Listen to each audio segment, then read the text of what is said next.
આજથી રાજ્યભરમાં શાળા પ્રવેશોત્સવનો પ્રારંભ થઈ ગયો છે। ડાંગ જિલ્લાની શાળામાંથી સીએમ ભૂપેન્દ્ર પટેલે શાળા પ્રવેશોત્સવ અને કન્યા કેળવણીનો પ્રારંભ કરાવ્યો। આ સાથે જ સીએમ ભૂપેન્દ્ર પટેલે બાળકોને સલાહ આપતા કહ્યું કે મુશ્કેલી આવે તો પણ ભણવાનું છોડવું ના જોઈએ। મુશ્કેલીમાં સરકાર સાથે ઊભી છે। વાલીઓએ પણ બાળકોનું ધ્યાન રાખવું, બાળકો સાથે સાંજે 10 થી 15 મિનિટ બેસવું, સાથે જ શાળાએ જવાનું રાખવું। સીએમ ભૂપેન્દ્ર પટેલે શિક્ષકોને ટકોર કરતા કહ્યું કે જો બાળક એક દિવસ શાળામાં ન આવે તો શિક્ષકે બાળકના ઘરે પહોંચી જવું। જો શિક્ષકો ધ્યાન ન આપે તો અમારું એટલે કે સરકારનું ધ્યાન દોરવું।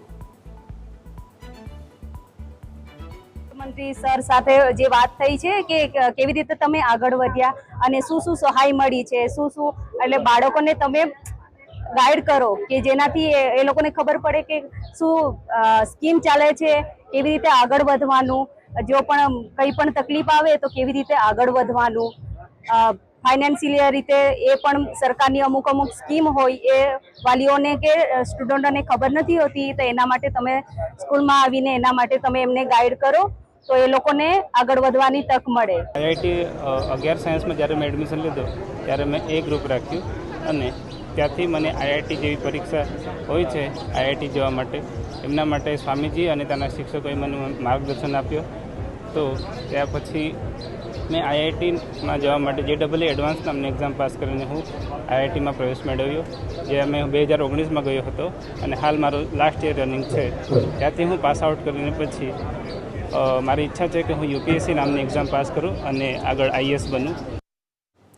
ગીર સોમનાથના સૂત્રાપાડા તાલુકાના વાસાવડ ગામની સરકારી પ્રાથમિક શાળા ઉત્તમ પ્રકારની સરકારી શાળા સાબિત થઈ છે। આ શાળામાં બાળકોને અભ્યાસ કરાવવા માટે વાલીઓએ વેઇટિંગમાં રહેવું પડે છે, કારણ કે આ શાળામાં શિક્ષકોની શિક્ષણ આપવાની યોગ્ય નીતિના કારણે આ શાળામાં આસપાસના 8 થી 10 ગામના વાલીઓ બાળકોને અભ્યાસ કરાવવા ઈચ્છે છે। આ શાળામાં બાળકોને નિઃશુલ્ક શિક્ષણ આપવાની સાથે પાઠ્યપુસ્તકો તેમજ સ્વાધ્યાય પોથી પણ સરકાર તરફથી આપવામાં આવે છે। સાથે પાઠ્યપુસ્તકો તેમજ સ્વાધ્યાય પોથી સરકાર તરફથી અપાય છે। 45 વિદ્યાર્થીઓને એક ક્લાસમાં સમાવી શકાય છે। અહીં સ્માર્ટ ક્લાસની પણ ઉપલબ્ધિ છે અને આ શાળામાંથી દર વર્ષે 4 થી 5 વિદ્યાર્થીઓ જવાહર નવોદય વિદ્યાલયની પરીક્ષા પણ પાસ કરે છે।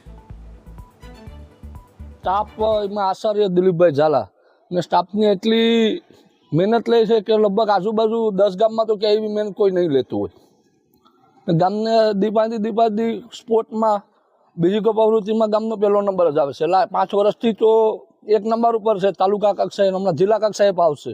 આ શાળામાં કુલ હાલ 257 બાળકો છે, જેમાંથી 129 બાળકો અન્ય ગામમાંથી આવે છે, જેવા કે ઘંટિયા, પરાચી, ટીંબડી, આલિદ્રા, પ્રાંસલી, ખેરા, મોહતપરા અને ખાંભા।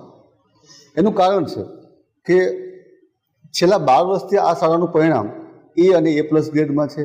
આ સિવાય SOE સ્કૂલ ઓફ એક્સલન્સના ફર્સ્ટ ફેઝમાં શાળા સિલેક્ટ થયેલી છે અને છેલ્લા લાઇટ હાઉસમાં 5 સ્કૂલો શ્રેષ્ઠ સ્કૂલો છે, એમાંની એક આ શાળા છે। આ શાળામાં સુંદર પરિસર છે, સ્માર્ટ ક્લાસરૂમ છે, ધોરણ 1-2 માટે પ્રજ્ઞા શિક્ષણ છે, ક્વોલિફાઈડ સ્ટાફ છે, જેને કારણે અને નિયમિત સ્ટાફ છે। પ્રાચીની આજુબાજુમાં ઘણી બધી પ્રાઇવેટ સ્કૂલો છે, છતાં પણ મેં વાસાવડ પ્રાથમિક શાળા એટલા માટે પસંદ કરી કે અહીંયાનું જે વાતાવરણ છે કે જે બાળકની અંદર સર્વાંગી ગુણ અને સ્કિલ ડેવલપમેન્ટથી લઈ મૂલ્યવર્ધનથી લઈને બધા જ ગુણો છે બાળકના અહીંયાની અંદર ખીલે। પ્લસ પોઈન્ટ એ છે કે અહીંયાના જે શિક્ષકોની ટીમ છે એ બધી જ ક્વોલિફાઈડ છે।